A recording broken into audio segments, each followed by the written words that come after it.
तारों का पता लगाने वाला एक बढ़िया डिवाइस 2000 साल पुराने जहाजी मलबे में मिला।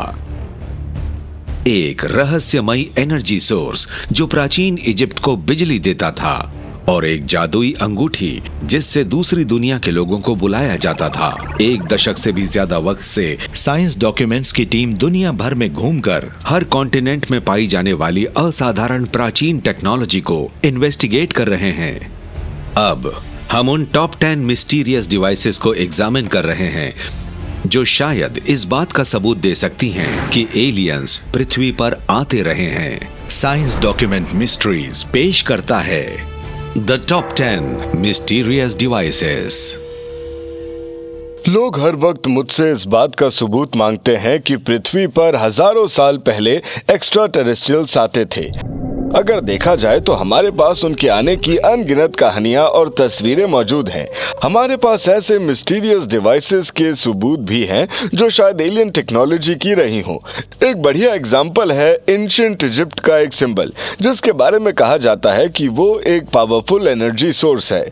हमारे टॉप 10 मिस्ट्रीज डिवाइसेस के काउंटडाउन में 10वें नंबर पर है द जेट पिलर।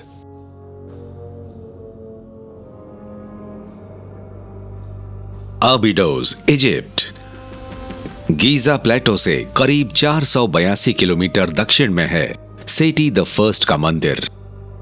ये स्मारक 3000 साल से भी ज्यादा पुराना है और इसमें तराशी हुई अजीब तस्वीरें बनी हैं, जिनमें से एक में प्राचीन एस्ट्रोनॉट थियरिस्ट को खास दिलचस्पी है। पत्थर पर तराशे गए इस चित्र में गॉड ओसाइरस को एक चीज पकड़ते हुए दिखाया गया है जिसे जेट पिलर कहा जाता है। जेट पिलर एक खंबे जैसा दिखता है और ये स्टेबिलिटी को दर्शाता था। जेट पिलर रखने का मतलब था खुद को स्टेबल रखना और किसी भी बवाल से बचाना। एंशिएंट इजिप्ट के आर्किटेक्चर में जेट पिलर का सिंबल बड़ी आम बात थी। बादशाह के लिए ये स्टेबिलिटी का सिंबल था, लेकिन स्कॉलर्स इस बात से पूरी तरह सहमत नहीं है कि जेट पिलर असल में किस चीज का सिंबल है। जेट पिलर्स के चित्र पूरे एंशिएंट इजिप्ट में देखे जा सकते हैं, लेकिन कुछ रिसर्चर्स का मानना है कि जेट पिलर एक इंपॉर्टेंट सिंबल से ज्यादा था। उनका कहना है कि वो असल में एक पावरफुल टेक्नोलॉजिकल डिवाइस को दर्शाता है। जेट पिलर के बारे में अजीब बात यह है कि वो देखने में किसी टेस्ला कॉइल या किसी इलेक्ट्रिक कंडक्टर जैसा है। जेट पिलर बिल्कुल एक इलेक्ट्रिकल डिवाइस जैसा लगता है। रिसर्चर्स को अब ये लगता है कि प्राचीन इजिप्ट के लोगों के पास बिजली थी, इसलिए ये हो सकता है कि ये जेट पिलर्स असल में इलेक्ट्रिकल डिवाइसेस हों जिन्हें ताबीज और उस तरह की चीजों की तरह अपने साथ लेकर चलते थे। अगर आप इन नक्काशियों और तस्वीरों को देखें जो इनमें से कुछ प्राचीन कब्रों और मंदिरों में बनाई गई थी, तो ऐसा कोई सबूत नजर नहीं आता कि इन्हें बनाते वक्त मशालों का इस्तेमाल किया गया था। इसलिए हमें यह ताज्जुब होता है कि इन जगहों पर रोशनी कैसे की गई थी। तो हो सकता है कि प्राचीन इजिप्ट के लोगों ने बिजली का इस्तेमाल किया हो। क्या ऐसा हो सकता है कि प्राचीन इजिप्ट के लोग बिजली का इस्तेमाल कर सकते थे? प्राचीन एस्ट्रोनॉट थियरिस्ट का कहना है हाँ, और सबूत के तौर पर वो इजिप्ट की एक और शानदार नक्काशी की तरफ इशारा करते हैं। डंडेरा में हाथोर टेम्पल के अंदर मंदिर के नीचे बने एक तहखाने में एक नक्काशी है जो एक लाइट बल्ब जैसी लगती है, और उसके नीचे से एक केबल निकलकर एक बॉक्स तक जाता है। वो बल्ब एक जेट पिलर पर टिका हुआ है, और जेट पिलर के बारे में हमेशा यही कहा गया है कि उसका सिग्निफिकेंट पावर के साथ कुछ लेना देना है। तो मेरे हिसाब से प्राचीन इजिप्ट के लोगों ने एडवांस टेक्नोलॉजी देखी थी जिससे वो उस समय कोई जादू समझा करते थे, और इसलिए जेट पिलर सही मायनों में टेक्नोलॉजिकल कंपोनेंट्स थे जिन्हें हमारे पूर्वजों ने जीते जागते एक्स्ट्रा टेरेस्ट्रियल्स या फिर मैं कहूं एलियंस के आने के बाद देखे थे। जेट पिलर्स की प्राचीन नक्काशियां बड़े आराम से पूरे इजिप्ट में मिल जाती हैं, लेकिन हमारे काउंटडाउन का हर डिवाइस पब्लिक नहीं देख सकती। दरअसल कुछ डिवाइस जानबूझकर छुपाए गए हैं। Number 9, the Dropa stones.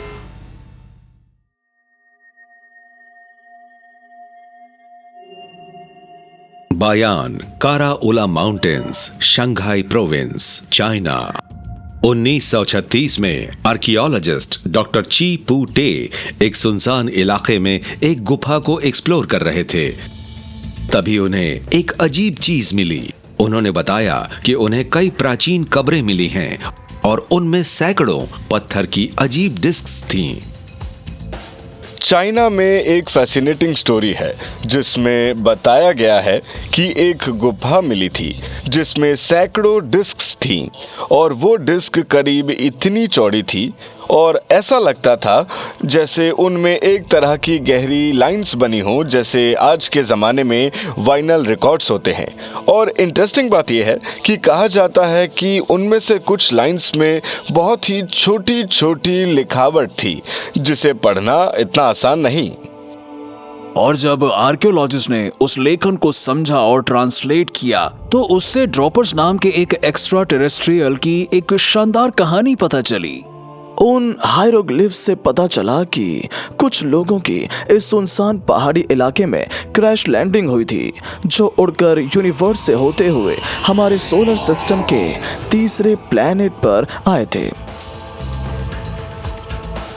बदकिस्मती से शुरुआती रिसर्च के बाद वो डिस्क्स, जिन्हें आज ड्रोपा स्टोन्स कहा जाता है, उन्हें पब्लिक व्यू से हटा दिया गया था।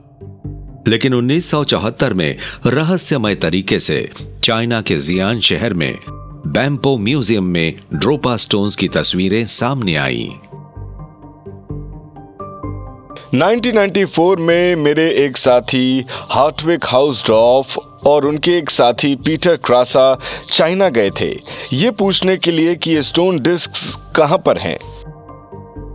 मैंने म्यूजियम के उस वक्त के क्यूरेटर से बात की। मैंने उन्हें वो तस्वीरें दिखाई जो उनके म्यूजियम में 20 साल पहले ली गई थीं। उन्होंने मुझे बताया कि जो स्टोन डिस्क डिस्प्ले में लगी थी वो बिना किसी ट्रेस के गायब हो गई थी। मुझे लगता है जब एक आर्कियोलॉजिकल आर्टिफैक्ट को छुपाया जाता है तो उसमें कुछ ना कुछ तो होता ही है, तो वो डिस्प्ले में रखी जाती थी और जब आप उन्हें नहीं ढूंढ सकते, इस बात से मुझे ये लगा कि चाइना की उस कहानी का वो हिस्सा बिल्कुल सच है और मुझे लगता है कि इसका एक्स्ट्रा टेरेस्ट्रियल क्राफ्ट से कुछ तो लेना देना है। क्या ऐसा हो सकता है कि ड्रोपा स्टोन्स इस बात का एक रिकॉर्ड है कि बहुत पहले एक्स्ट्रा टेरेस्ट्रियल्स आते थे? जब भी मैं पुरानी कहानियों पर रिसर्च करता हूँ, एक वर्ड हमेशा मेरा इंटरेस्ट जगाता है और वो है जादू, क्योंकि जादुई चीजों के बारे में अक्सर झूठी कहानियां बताई जाती हैं और मेरा ऐसा मानना है कि उस जमाने के लोगों ने ये टेक्नोलॉजी को ही जादू समझ लिया था। जैसे कि अगली चीज जो हमारे टॉप 10 मिस्टीरियस डिवाइसेस की लिस्ट में है। नंबर 8, पाचाकुटी का मिरर।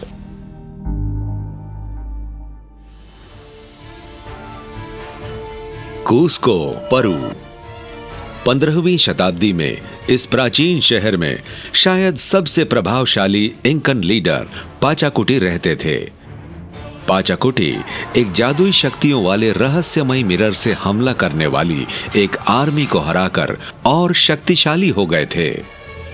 पाचाकुटी ने तय किया कि वो पीछे रहकर शहर को बचाने के लिए अपनी जान देंगे। लड़ाई से ठीक पहले वो अपने इलाके में एक झील के पास टहल रहे थे। ये सोच रहे थे कि उन्हें क्या करना चाहिए। दरअसल वो इंस्पिरेशन ढूंढ रहे थे और तभी एक मिरर डिस्क आसमान से आकर झील में गिरी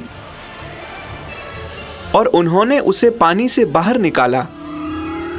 उस मिरर के रिफ्लेक्शन में एक यंग इंडियन लड़का नजर आ रहा था, लेकिन वो कोई मामूली लड़का नहीं था। उसके हाथों की जगह सांप थे और चेहरा पूमा का था। उसके सिर से किरणें निकल रही थीं और उसने पाचाकुटी से कहा कि एक दिन आप एक महान आदमी बनेंगे।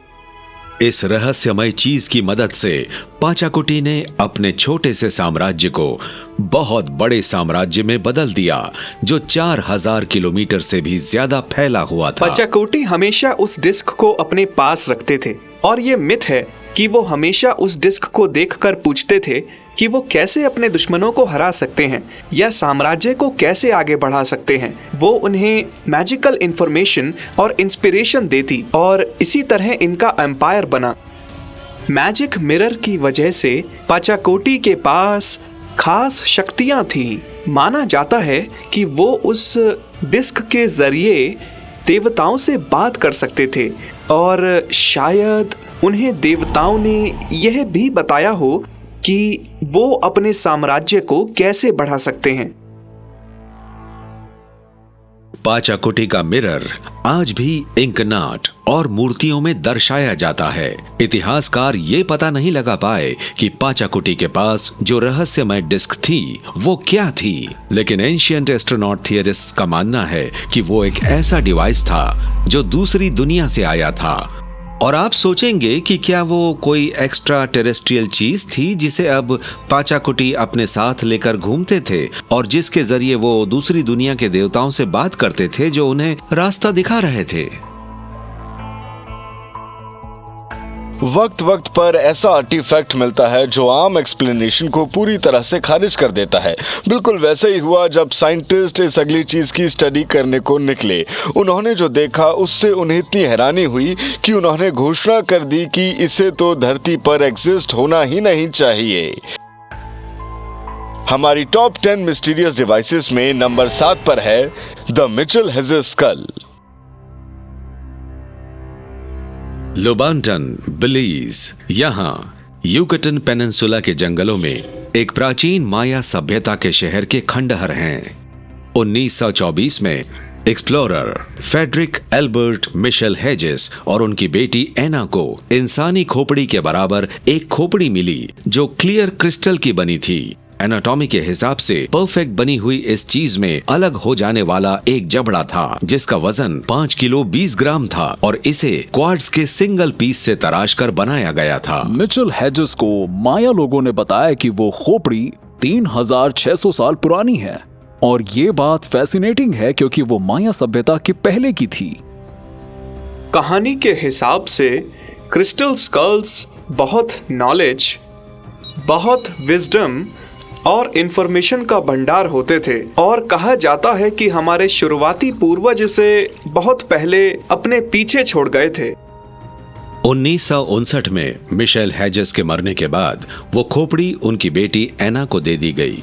उन्होंने 1 दशक से भी ज्यादा वक्त तक खोपड़ी को संभाल कर रखा। उसके बाद उन्होंने खोपड़ी का अध्ययन करने की इजाजत दे दी। उसकी स्टडी फ्रैंक डॉलैंड नाम के एक आदमी ने की और उन्हें ऐसा लगा कि वो खोपड़ी पूरी तरह से उनकी समझ से बाहर है।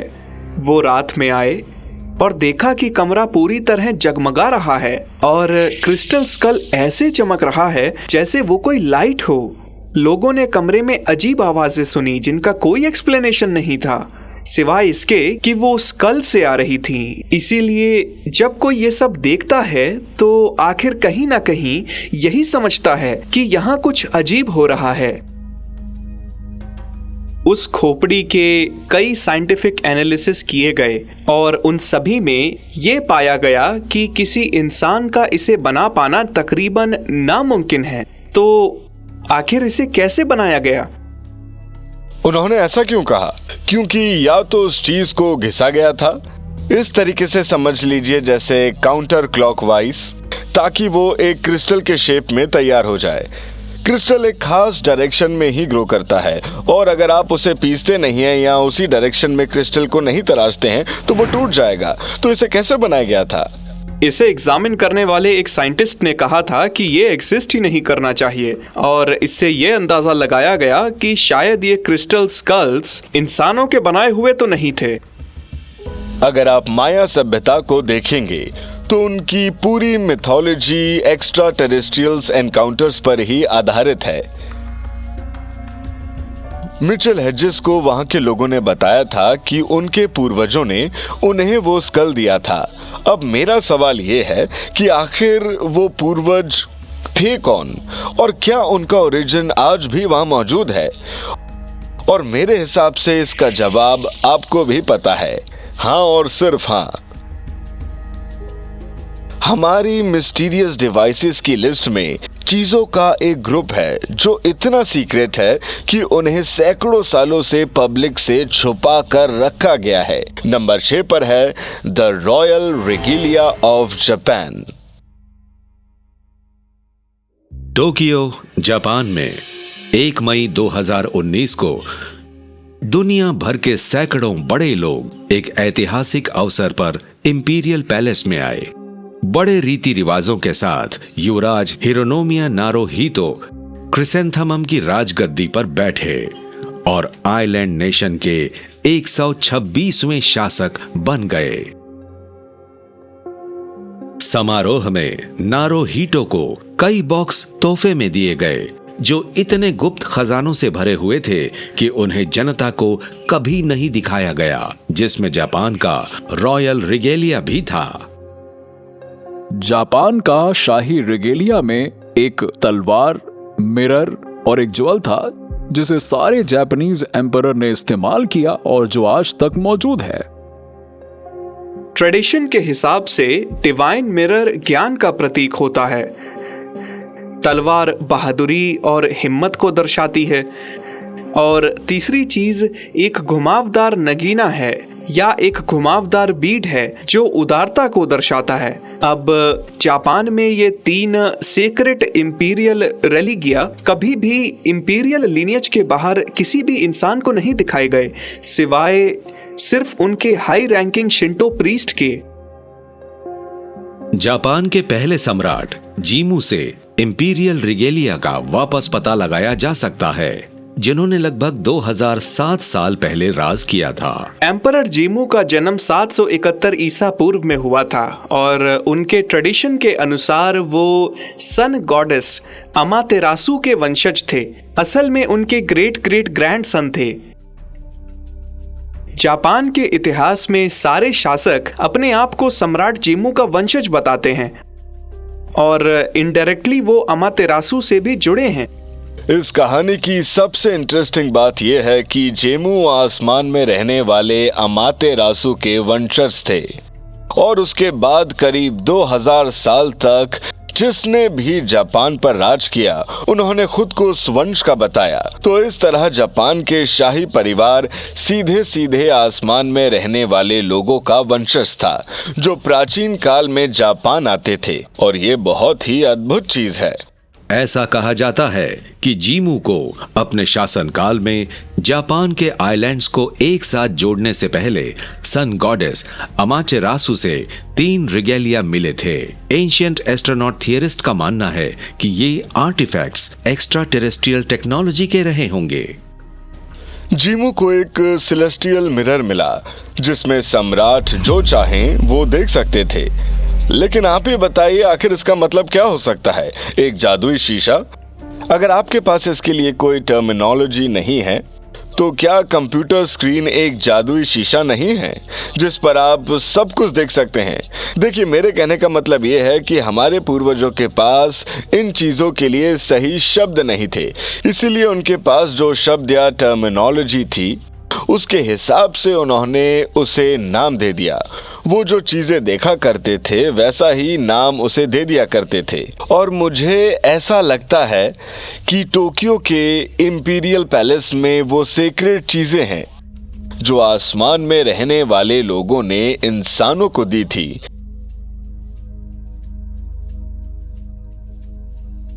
हम अपने टॉप 10 मिस्टीरियस डिवाइसेस के काउंटडाउन में आधे रास्ते पर पहुंच चुके हैं और सच कहूं तो हमारी अगली डिवाइस सबसे अलग है।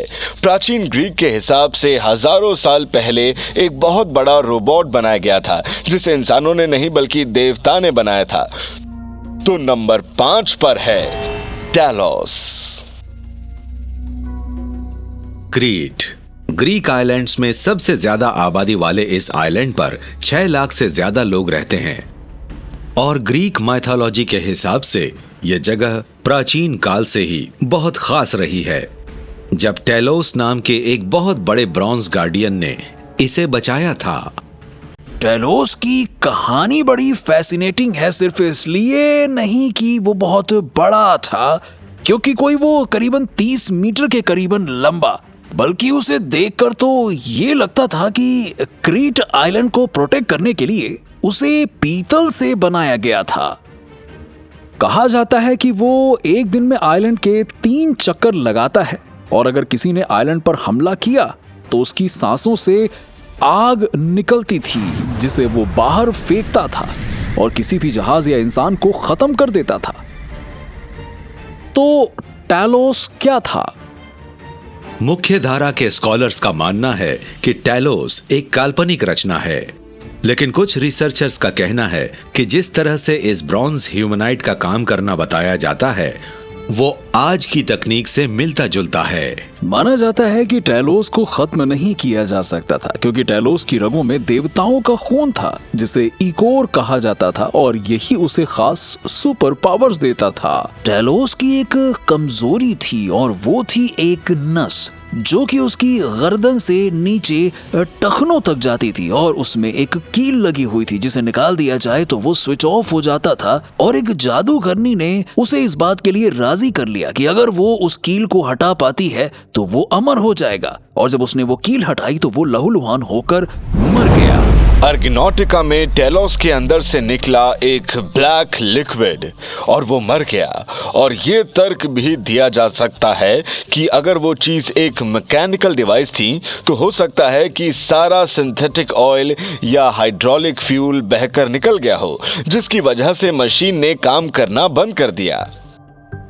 जैसा कि आज हम देखते हैं कि ये साफ तौर पर एक रोबोट का डिस्क्रिप्शन है, और ये भी हो सकता है कि आर्टिफिशियल इंटेलिजेंस इस आइडिया को आगे बढ़ा रहे हों कि एक्स्ट्रा टेरेस्ट्रियल इंजीनियर या रोबोटिक्स डेवलपर ने इस अद्भुत सी चीज को बनाया हो। ग्रीक माइथोलॉजी के हिसाब से जिस इंजीनियर ने टेलोस बनाया था वो हेफेस्टस नाम का एक देवता था जो लेमनोस आइलैंड पर इंसानों के बीच रहता था।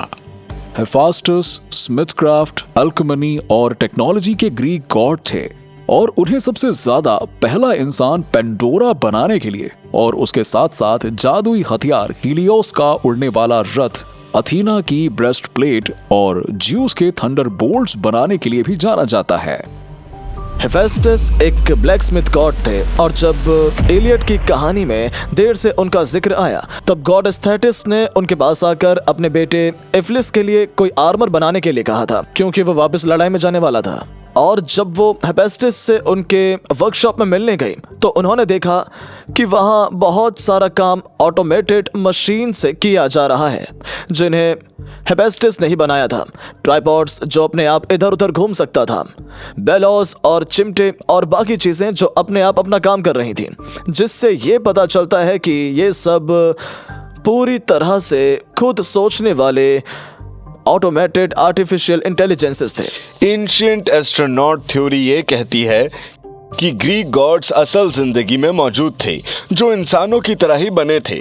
तो कोई भी ये सोचेगा कि क्या हेफाइस्टस एक्स्ट्रा टेरेस्ट्रियल में से एक थे, या उन्हें सिंथेटिक क्रीचर्स बनाने के लिए एक्स्ट्रा टेरेस्ट्रियल से इंजीनियरिंग नॉलेज मिली थी कि वो ऐसे मजबूत शख्स बना पाए। क्या ऐसा हो सकता है कि टेलोस एक्स्ट्रा टेरेस्ट्रियल्स की बनाई हुई एक बहुत ही एडवांस्ड मशीन थी? एंशिएंट एस्ट्रोनॉट थियरिस्ट्स के हिसाब से ये एक अलग तरह की संभावना है, जो और भी ज्यादा इंटरेस्टिंग हो गई जब इस बात पर विचार किया गया कि इंसानों जैसी मशीन की एक जैसी कहानियां दुनिया भर की दूसरी प्राचीन संस्कृतियों में भी पाई जाती है, जैसे कि गोलम नाम के मिट्टी के पुतले की जूइश कहानी, जिसके मुंह में एक जादुई मंत्र फूंककर उसे जिंदा किया जा सकता था। इंडिया के प्राचीन संस्कृत ग्रंथों में स्पिरिट मूवमेंट मशीन्स का ब्यौरा और एक ह्यूमनाइड रोबोट की चाइनीज कहानी, जिसे 3000 साल पहले किंग मू को गिफ्ट किया गया था। सारी दुनिया में कई कल्चर्स में ऐसे लोगों की कहानियां हैं जिन्होंने या तो दूसरे इंसान बनाए या ऐसी मशीनें बनाई जो बिल्कुल इंसानों के जैसी ही थीं। जब हम टेलोस की कहानियों को देखते हैं और उसे इंसानी इतिहास के दूसरे फिगर्स के साथ मिलाते हैं तो उन सब की कहानियों में एक बात समान नजर आती है कि उनमें टेक्नोलॉजी ट्रांसफर हुई थी। लोग कहीं और से उस टेक्नोलॉजी को लेकर पृथ्वी पर आए और इंसानों को उसे इस्तेमाल करना सिखा दिया। जहां तक एंशिएंट एस्ट्रोनॉट थियरिस्ट का सवाल है तो टेलोस की कहानी इस बात का पुख्ता सबूत देती है कि हमारे पूर्वजों के पास एक्स्ट्रा टेरेस्ट्रियल टेक्नोलॉजी थी और कहते हैं कि एक प्राचीन कहानी में इससे भी दमदार टेक्नोलॉजी पाई जा सकती है, जिसमें बताया गया है कि बिब्लिकल किंग सोलोमन को एक एंजल ने एक डिवाइस दिया था। एंशिएंट एलियंस में हमने ऐसी कई बातों को इन्वेस्टिगेट किया जिनमें कहा गया है कि सो कॉल्ड देवताओं ने इंसानों को टेक्नोलॉजी दी थी। एक पावरफुल चीज के बारे में कहा जाता है कि वो दूसरी दुनिया के लोगों को यहाँ इस धरती पर बुला सकती थी। हमारे टॉप 10 मिस्टीरियस डिवाइसेस के काउंटडाउन में नंबर 4 पर है किंग सोलोमन की अंगूठी। जेरूसलम 10वीं शताब्दी ईसा पूर्व। इस शहर पर प्राचीन दुनिया के सबसे मशहूर शासकों में से एक किंग सोलोमन का राज था। प्राचीन इजराइलाइट कहानियों के हिसाब से किंग सोलोमन को सर्वशक्तिमान परमेश्वर ने एक शानदार मंदिर बनाने का काम सौंपा था जिसे कोई इंसान अकेले नहीं बना सकता था। सोलोमन ने ईश्वर की प्रार्थना की और तुरंत ही आर्कएंजल माइकल उनके सामने आ गए, जैसे अचानक कहीं से निकल आए हों। और माइकल ने कहा कि वो सोलोमन को एक ऐसी शक्ति देंगे जो पृथ्वी पर पहले किसी ने नहीं देखी और ना कोई दोबारा देखेगा। और उन्होंने सोलोमन को एक गोल्डन रिंग दी जिस पर शाही मुहर लगी हुई थी। इस बारे में अलग अलग डिस्क्रिप्शंस हैं कि सोलोमन की जादुई अंगूठी कैसी दिखती थी। अंगूठी का एक डिस्क्रिप्शन बताता है कि वो सोलोमन की मुहर थी, जिसे हम आज के स्टार ऑफ डेविड समझ सकते हैं, जिसमें 2 इंटरसेक्टिंग ट्रायंगल्स होते हैं।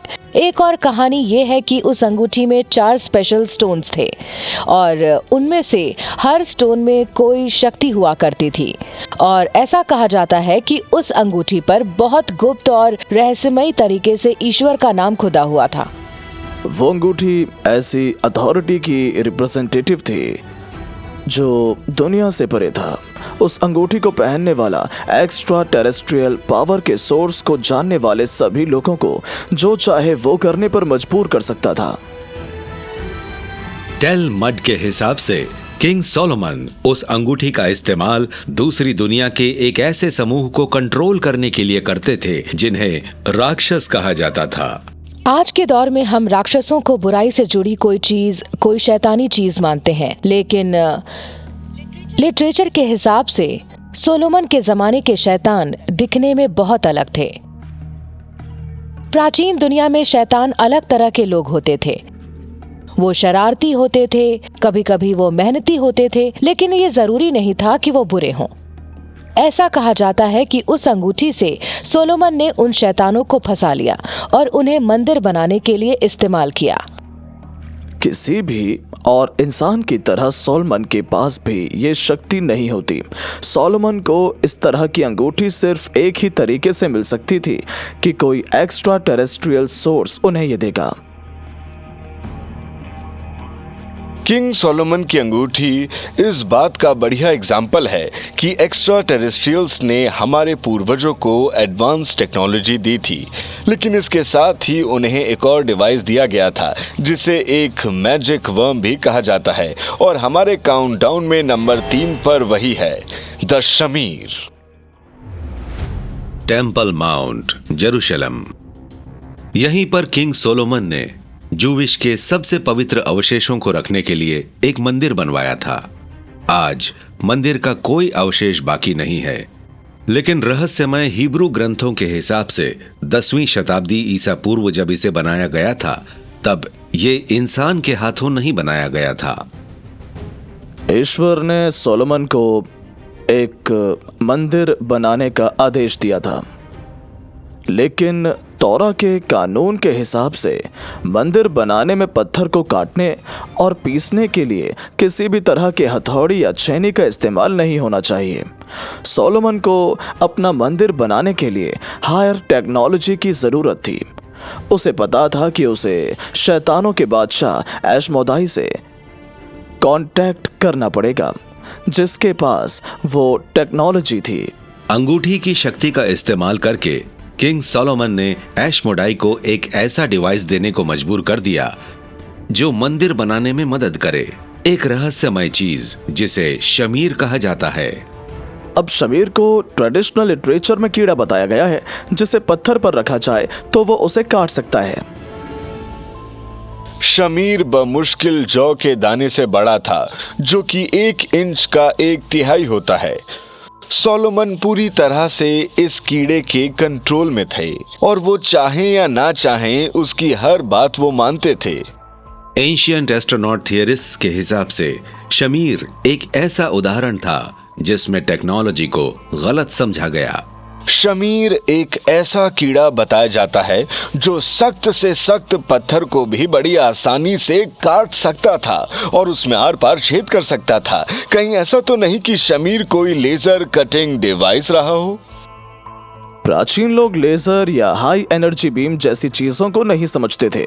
उनके हिसाब से यह सोचना कि वो पत्थर काटने वाला एक जादुई कीड़ा या मैजिकल वर्म था एक बहुत ही इंटरेस्टिंग बात थी। कहीं ऐसा तो नहीं कि असल में एक्स्ट्रा टेरेस्ट्रियल्स किसी तरह से इसमें शामिल होकर एडवांस टेक्नोलॉजी से मंदिर बनाने में मदद कर रहे थे? हमारे काउंटडाउन में दिखाई गई बहुत सी डिवाइस वक्त के साथ खो गई हैं, इसलिए हमारी अगली चीज का मिलना हमारे लिए बहुत फैसिनेटिंग बात है। जब इसे एग्जामिन किया गया था तो आर्कियोलॉजिस्ट ने इसे एक एंशिएंट ग्रीक कंप्यूटर कहा। नंबर 2 पर है द एंटीकेथ्रा मैकेनिज्म।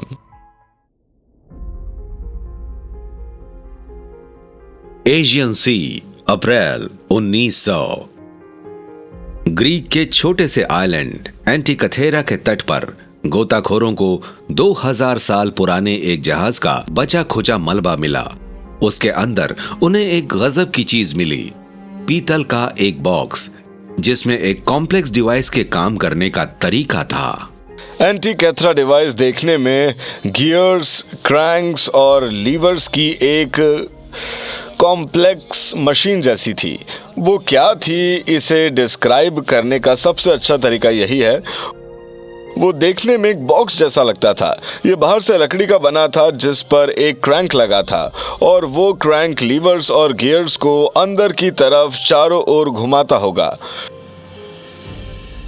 तो सच में ये कमाल का डिवाइस था। आर्कियोलॉजिस्ट ने इस डिवाइस को 2री शताब्दी ईसा पूर्व का बताया है, लेकिन वो ये पता नहीं लगा पाए थे कि ये क्या है और किस काम आता था। उसके बाद 1959 में जब फिजिसिस्ट डेरेक जॉन डी सोला प्राइज ने साइंटिफिक अमेरिकन जर्नल में एक आर्टिकल छापा जिसमें एक हैरान करने वाली बात बताई। उन्होंने उस एंटीकथेरा मैकेनिज्म को एक प्राचीन ग्रीक कंप्यूटर बताया। उन्हें लगा कि वो एक सोफिस्टिकेटेड कंप्यूटर था जो एस्ट्रोनॉमिकल कॉन्फ़िगरेशन को डायल कर सकता था। और उस वक्त अमेरिकन साइंटिस्ट ये देखकर हैरान थे कि ये डिवाइस कितना एडवांस था। और उन्होंने कहा कि एंटीकथेरा डिवाइस मिलना ऐसा है जैसे किंग टट की कब्र में जेट प्लेन मिल जाए। डिवाइस को चलाने के लिए एक यूजर गियर्स और लीवर्स की पेचीदा सिस्टम से मैकेनिज्म में इंफॉर्मेशन डालकर एक खास एस्ट्रोनॉमिकल पोजीशन का पता लगाने के लिए क्रैंक को घुमाता होगा। यहाँ पर जो लिखा है उससे हम ये बता सकते हैं कि ये डिवाइस किस तरह काम करता है। ये कहा जा सकता है कि ये मैथमेटिकली बहुत बढ़िया मशीन थी, ये दिखाने और यहाँ तक कि प्रेडिक्ट करने के लिए कि किस तारीख को तारे, सूरज, प्लैनेट्स और मून किस जगह होंगे। ये हर तरह से एक कमाल की मशीन थी। हजारों साल पहले के हिसाब से इस मशीन को बनाना एक ज़बरदस्त प्रोमेथियन इन्वेंशन था जिससे इसे इस्तेमाल करने वाला एक तरह से सही मायनों में भविष्य देख सकता था। उनके लिए ये बहुत अमेजिंग चीज थी। उन्होंने कभी सोचा नहीं था कि प्राचीन ग्रीक्स को 200 ईसा पूर्व इस तरह के मैकेनिकल डिवाइसेस की समझ रही होगी। इसने हमारे प्राचीन इतिहास के समझने के तरीके को पूरी तरह से बदल डाला है। आर्कियोलॉजिस्ट अभी भी ये पता नहीं कर पाए हैं कि एंटीकथेरा मैकेनिज्म किसने बनाया था, लेकिन कुछ रिसर्चर्स का मानना है कि इसकी उत्पत्ति प्राचीन ग्रीस से पहले की हो सकती है। इसे किसने बनाया है, इसके बारे में कई अंदाजे लगाए गए। कुछ लोगों का मानना है कि ये ग्रीक लोगों ने बनाया क्योंकि ये ग्रीस के तट पर मिला था, लेकिन बाकी लोगों का कहना है हमें वक्त से और पीछे जाना चाहिए, एंशिएंट बैबिलोन के वक्त में। इसीलिए हो सकता है कि ग्रीक्स उन पुराने ट्रेडिशंस में से एक हों जो इस डिवाइस को बना रहे हैं। क्या एंटीकथेरा डिवाइस इस बात का सबूत हो सकती है कि प्राचीन ग्रीक्स के पास उस वक्त से बहुत पहले की टेक्नोलॉजी थी जिसमें वो रहते थे? और अगर ऐसा है तो ये नॉलेज कहां से आई? एंशिएंट एस्ट्रोनॉट थियरिस्ट्स का कहना है कि एडवांस्ड मैकेनिज्म एक्स्ट्रा टेरेस्ट्रियल्स के आने का एक और उदाहरण है। इतना तो साफ है कि हमारे पूर्वज ये मानते थे कि ब्रह्मांड की नॉलेज और सोलर सिस्टम की नॉलेज देवताओं से जुड़ी हुई है। असल में हमारे पूर्वजों ने हमें बताया है कि ऐसी चीजें थी, देवता थे जो असल में हमें एस्ट्रोनॉमी और हमारे सोलर सिस्टम के बारे में बताते थे। इसीलिए जब एंटीकथेरा डिवाइस की बात आती है तो दो बातें हो सकती हैं। या तो ये हमारे पूर्वजों ने देवताओं के साथ मिलकर बनाया, या ये डिवाइस एक ऐसी टेक्नोलॉजी का हिस्सा है जो देवताओं ने हमें दी थी।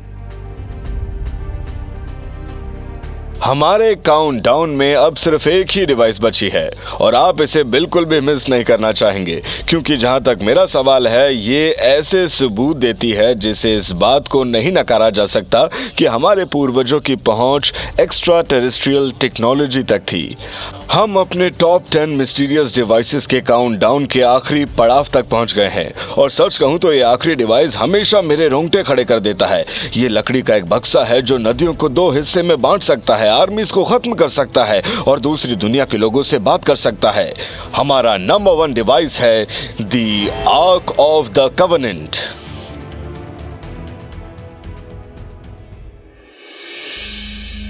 Mount Sinai, Egypt.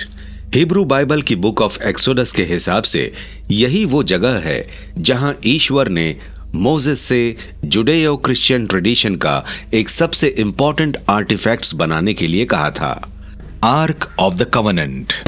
बाइबल के हिसाब से ये लकड़ी का एक बॉक्स है जो अकेशिया वुड का बना है और सोने से मढ़ा हुआ है, और उसके बाद उस पर एक कवर, एक टॉप है और उस कवर के ऊपर 2 हेरोबीम लगे हैं और वो इंसानों जैसे पुतले हैं जिनके पंख हैं।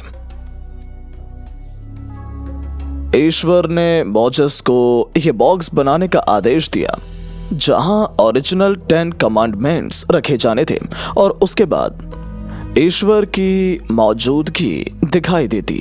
ये बहुत आसान लगता है, लेकिन फिर भी उस आग की प्रॉपर्टीज ऐसी थी जिन्होंने उसे किसी धर्म के सिंबॉलिक रिप्रेजेंटेशन से कहीं ज्यादा बना दिया।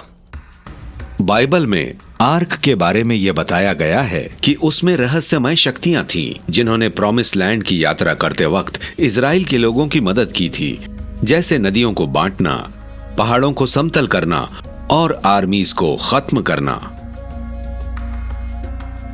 आर्क ऑफ द कॉवेनेंट काम कैसे करता है, ये समझने के लिए सबसे जरूरी चीज ये थी कि ईश्वर ने मोसेस को इस बात के लिए खास इंस्ट्रक्शंस दिए हुए थे कि उसे कैसे बनाया जाए। एक सटीक साइज, उसे जमीन से कैसे उठाना है, उसे कैसे ले जाना है, और इससे हमें यह पता चलता है कि उसमें हम टेक्नोलॉजी के साथ काम कर रहे थे। क्या ऐसा हो सकता है कि आर्क से जुड़ी चौंका देने वाली शक्तियां इस बात का सबूत देती हों कि उसमें बहुत एडवांस्ड और शायद एक्स्ट्रा टेरेस्ट्रियल टेक्नोलॉजी शामिल थी? एंशिएंट एस्ट्रोनॉट थियरिस्ट का कहना है कि हाँ, और वो कहते हैं कि इसके सुराग रैबानिकल ग्रंथों में पाए जा सकते हैं जो ये बताते हैं कि हाई प्रीस्ट आर्क के साथ कैसे इंटरैक्ट करेंगे। हम जानते हैं कि सिर्फ एक इंसान उस आर्क तक पहुंच सकता था और वो था इज़राइल का हाई प्रीस्ट।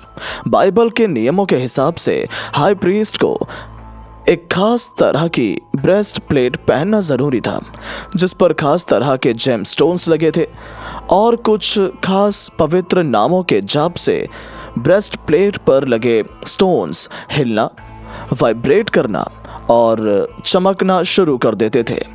और ये एक तरीका था जिससे हाई प्रीस्ट और जो भी शक्तियाँ आग से जुड़ी हुई थीं उनके बीच एक तरह का कम्युनिकेशन शुरू हो जाता था।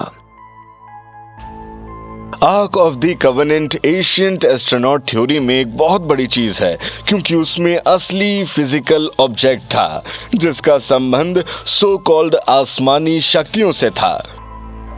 तो मेरा मतलब है कि आर्क ऑफ द कवेनेंट अब तक की सबसे प्राचीन रहस्यों में से एक है और इसके जैसा कुछ नहीं हो सकता। धार्मिक ग्रंथों के हिसाब से arc of the covenant Solomon के मंदिर के अंदर रखा गया था और उसके बाद वो गायब हो गया। लेकिन एंशिएंट एस्ट्रोनॉट थियरिस्ट का मानना है कि आर्क कभी मिला तो उसका इंसानियत पर गहरा असर पड़ेगा। आर्क असल में इस बात का सबूत हो सकता है कि हम पूरे इंसानी इतिहास में इस बात की तलाश करते आ रहे हैं कि हमारा ब्रह्मांड और दुनिया के साथ क्या कांटेक्ट है। वास्तव में अगर हमारे पास आर्क हो और हम उसे ऑपरेट कर पाएं और कांटेक्ट कर पाएं तो हम किससे बात करेंगे? आर्क ऑफ द कवेनेंट की ओर शक करने वाले बड़े से बड़े लोगों पर भी इस प्लैनेट के अपनाए गए इतिहास के बारे में दोबारा सोचने पर मजबूर कर देगी। और जहां तक मेरा सवाल है तो हमारे काउंटडाउन के हर डिवाइस को खुले दिमाग से इन्वेस्टिगेट किया जाना चाहिए और वो इस बात के सबूत दे सकती है कि बहुत पहले एलियंस धरती पर आते थे।